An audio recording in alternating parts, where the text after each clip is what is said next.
नमस्कार दोस्तों, स्वागत है आपके अपने चैनल पूजा पाठ में। तो आशा करता हूँ आप सब स्वस्थ होंगे और अच्छे-अच्छे कामों में व्यस्त होंगे। तो इस वीडियो के माध्यम से मैं आप लोगों को बताने वाला हूँ, किस प्रकार से आप अपने घर में बिल्कुल सिंपल सरल विधि से योगिनी एकादशी की पूजा कर सकते हैं और भगवान श्री हरि और माता लक्ष्मी की कृपा आप पा सकते हैं।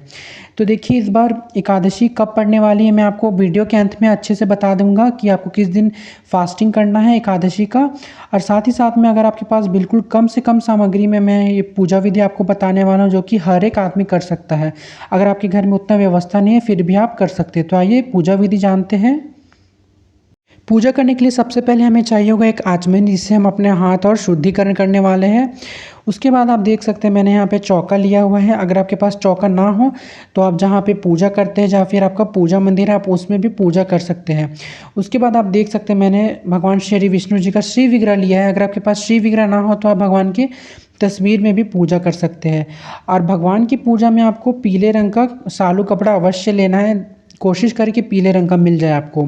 उसके बाद फिर हमें भगवान को स्नान कराने के लिए एक थाली चाहिए होगा, जिसमें हमें अष्टदल कमल बना लेना है। तो देखिए दोस्तों, अष्टदल कमल बनाना बहुत आसान होता है। अगर आपको अष्टदल कमल बनाना नहीं आता है तो आप स्वस्तिक का चिन्ह भी बना सकते हैं। कोई सा भी शुभ चिन्ह आप बना सकते हैं भगवान को स्नान कराने से पहले। तो अब हम भगवान जी को विराजमान कर देंगे। जो भी आपके पास श्री विग्रह होगा भगवान जी का, तो आप उन्हें विराजमान कर दीजिएगा। अगर आपके पास लक्ष्मी माता का भी श्री विग्रह है, लक्ष्मी नारायण दोनों का है, तो आप उनको भी विराजमान कर सकते हैं।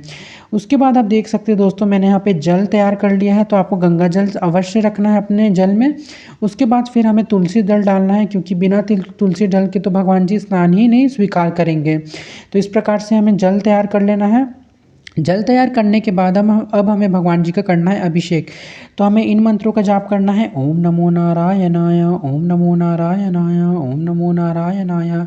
या फिर आप ओम नमो भगवते वासुदेवाय नमो नमः, ओम नमो भगवते वासुदेवाय नमो नमः, ये मंत्र का भी आप जाप कर सकते हैं। अगर आपको कोई सा भी मंत्र समझ में या बोलने में प्रॉब्लम हो रहा है तो आप नारायण भगवान का भी मन में ध्यान कर सकते हैं, क्योंकि आपको जब भी स्नान कराना है तो आपको चुप नहीं रह के स्नान कराना है। आपको भगवान जी का मन में ध्यान और आपको मुख से अपना उच्चारण भगवान जी का नाम अवश्य कर लेना है। तो देखिए, आपके पास श्री विग्रह है तो आप पंचामृत से भी भगवान को स्नान करा सकते हैं।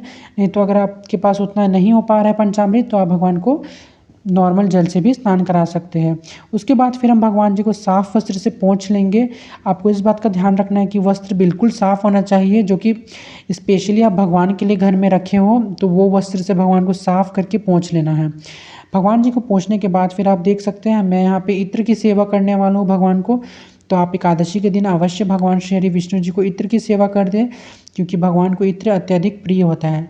आप जब भी भगवान को इत्र की सेवा करेंगे तो एकदम पूरे घर में खुशबू फैल जाती है। तो आप अवश्य भगवान जी को जो भी इत्र आपके पास हो उनमें भगवान जी को सेवा कर दें। उसके बाद फिर मेरा भाव था थोड़ा सा, एकादशी है, हम सब के लिए विशेष त्यौहार होता है एकादशी।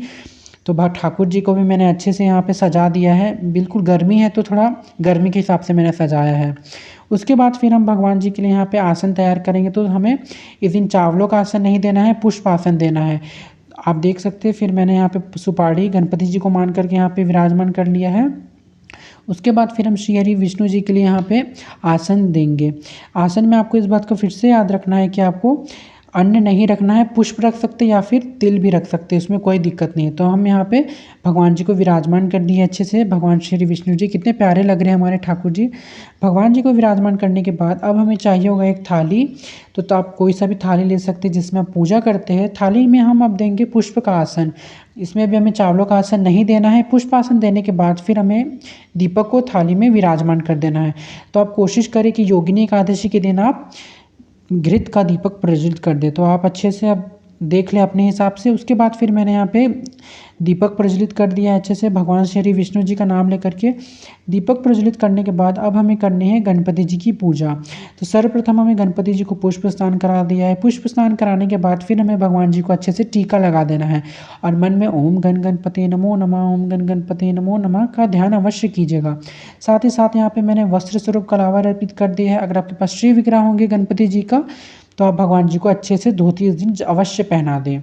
उसके बाद आप देख सकते हैं मैंने यहाँ पे लाल रंग का पुष्प लिया है। गणपति जी को लाल रंग का पुष्प अत्यधिक प्रिय है, तो आप कोशिश करें कि लाल रंग का आपको पुष्प गणपति जी के लिए अवश्य लेकर के आए। तो हमने गणपति जी का यहाँ पे पूजा कर लिया है। उसके बाद फिर हम नारायण भवन को यहाँ पे चंदन का टीका लगा देंगे। तो चंदन का अगर आपके पास टीका ना हो तो आप हल्दी का भी टीका लगा सकते हैं। साथ ही साथ भगवान के जितने भी अस्त्र शस्त्र हैं हमें टीका सभी में लगा देना है। भगवान जी की गदा में भी हमें टीका लगा देना है। आप चाहे तो जो घिसने वाला चंदन होता है आप उसका भी घिस के टीका अच्छे से लगा सकते हैं। उसके बाद फिर हम भगवान श्री हरि विष्णु जी को वस्त्र स्वरूप कलावर अर्पित करेंगे। तो वस्त्र स्वरूप कलावर अर्पित करने के बाद फिर अगर आपके पास जनेऊ अगर आप मार्केट से खरीद करके लाए तो आप जनेऊ अवश्य अर्पित कर दें, या फिर आप भगवान को जनेऊ चढ़ा भी सकते हैं, पहना सकते हैं अच्छे से। बिल्कुल बहुत सुंदर लगते हैं भगवान जी जनेऊ में भी। उसके बाद फिर हम ओम नमो नारायणाय बोलते हुए भगवान श्री हरि विष्णु जी के चरण कमल में अच्छे से पुष्प अर्पित कर देंगे। तो आपको अच्छे से भगवान को पुष्प अर्पित कर लेना है। तो आप देख सकते हैं मैंने अपने भाव के अनुकूल भगवान जी को अच्छे से पीले पीले पुष्प से सजा लिया है, क्योंकि भगवान श्री विष्णु को पीले रंग अत्यधिक प्रिय है। उसके बाद फिर हम भगवान के श्री चरणों में तुलसी दल अर्पित करेंगे, क्योंकि भगवान जी को तुलसी दल अति प्रिय होता है। आपको इस बात का ध्यान रखना है, आपको एकादशी के दिन तुलसी पत्र नहीं तोड़नी है, आपको एक दिन पहले ही तुलसी दल तोड़ लेनी है। तो अच्छे से मैंने यहाँ पे भगवान श्री हरि विष्णु के चरणों में तुलसी दल डाल दिया है। तुलसी दल अर्पित करने के बाद फिर हम भगवान को यहाँ पे भोग लगाएंगे। तो आप कोशिश करें ऋतु फल का भोग लगाएं, आपको अन्न का भोग नहीं देना है भगवान को।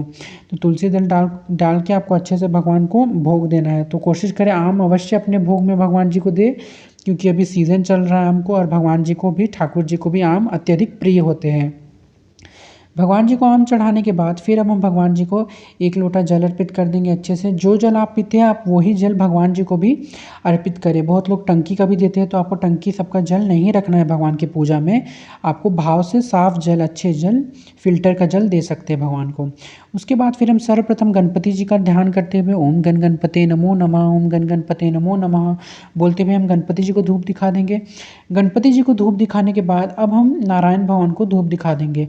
ओम नमो नारायणाय, ओम नमो नारायणाय, ओम नमो नारायणाय, ओम नमो नारायणाय। उसके बाद जो हमने भोग भगवान जी को निवेदन किया है हमें उन्हें भी अच्छे से धूप दिखा देना है। तो आपको अच्छे से भगवान जी को धूप दिखा दीजिएगा। धूप दिखाने के बाद अब हमें करनी है भगवान जी की आरती।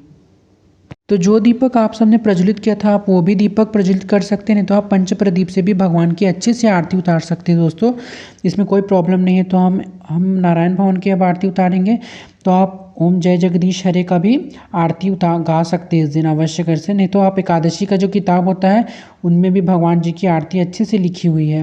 भगवान जी की आरती उतारने के बाद फिर जो भी हमने भगवान जी को भोग निवेदन किया है हमें उन्हें भी अच्छी तरह से भोग को भी आरती दिखा देना है। उसके बाद फिर हम भगवान जी को यहाँ पे भाव से आरती दे देंगे अच्छे से 3 बार।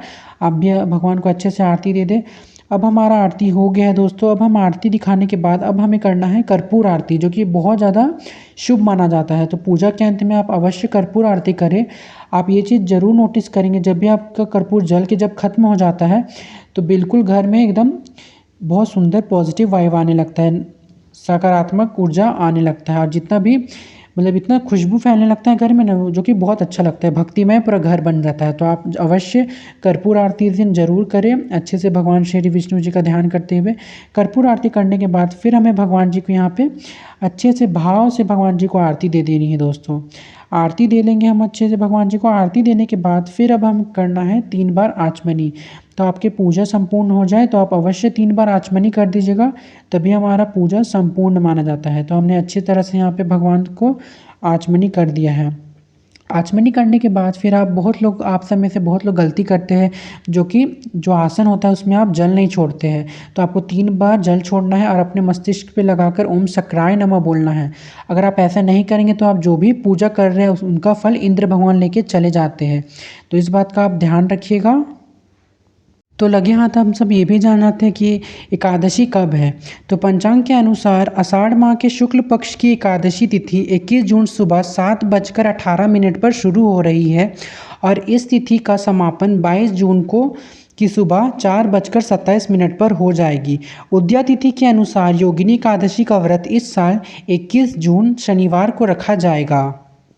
तो पारण करने का क्या समय रहने वाला है। तो योगिनी एकादशी के व्रत का पारण 22 जून की दोपहर 1:47 से शाम 4:35 तक किया जा सकता है।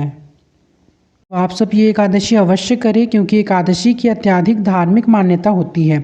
माना जाता है कि एकादशी पर पूरे मनोभाव से व्रत रखा जाए तो जीवन में सभी कष्ट छूट जाती है और पापों से मुक्ति मिलती है। माना जाता है कि योगिनी एकादशी का व्रत पर 88,000 ब्राह्मणों को भोजन करवाने जितना पुण्य मिलता है।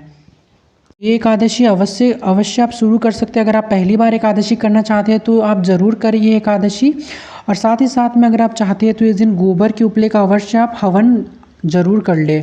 और देखिए दोस्तों, एकादशी है तो आपको नाम जाप विशेष कर से करना है, तभी भगवान हमारे खुश हो जाएंगे। तो नाम जाप ज़्यादा से ज़्यादा करें। जो भी अगर आप गुरु दीक्षित है तो आप भगवान जी का अपने दीक्षा के वाला जो नाम आपको मिला है वो आप नाम जाप कर सकते हैं, नहीं तो आप भगवान का सिंपल नाम भी जाप कर सकते हैं।